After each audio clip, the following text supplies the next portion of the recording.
আসসালামু আলাইকুম, দোলন creative ideas পেজে আপনাদের সবাইকে স্বাগতম। নতুন একটা ভিডিও নিয়ে হাজির হলো। আমার আজকের ভিডিওটি হচ্ছে সিম্ফনি Z60। এই ফোনের প্রবলেম হচ্ছে পাওয়ার ইস্যু। এটা চার্জে দিলে জাস্ট ভাইব্রেশন হচ্ছে, আর কিছুই হচ্ছে না, পাওয়ার আসতেছে না। তো এই ফোনটা আসলে কাস্টমার কেয়ারে দেখানোর পরে ওনারা 3000 টাকা বিল চেয়েছিল এবং এক সপ্তাহ রাখার পরে রিটার্ন করেছে, ওনারা করে দিতে পারেনি। আপনারা দেখতেই পাচ্ছেন আমি নতুন একটা আইসি নিয়ে এসেছি এবং ক্যাশ মেমোটা দেখতে পাচ্ছেন UMP510G। তো এই আইসিটার যে প্রাইসটা সেটা আমি হিডেন করে রেখেছি প্রাইভেসি সংক্রান্ত কারণে, এবং পুরনো আইসিটা কিন্তু আমি খুলে ফেলেছি। এটা কিন্তু পুরনো আইসি। তো নতুন আইসিটা আমি এখন লাগাবো, তো লাগানোর পরে বোঝা যাবে যে কী অবস্থা, রেজাল্টটা কী।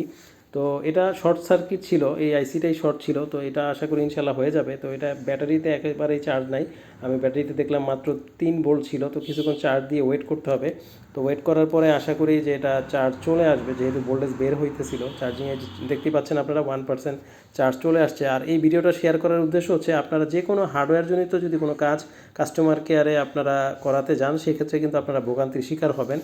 আর আপনারা যদি কোনো ডিসপ্লে বা ব্যাটারি চেঞ্জ করাতে যান, সেই ক্ষেত্রে কাস্টমার কেয়ারে যেতে পারেন। অন্যথায় যদি কোনো আইসি লেভেলের কোনো কাজ থাকে, সেটা আপনারা বাইরে যে কোনো টেকনিশিয়ানের কাছ থেকে করিয়ে নিতে পারবেন।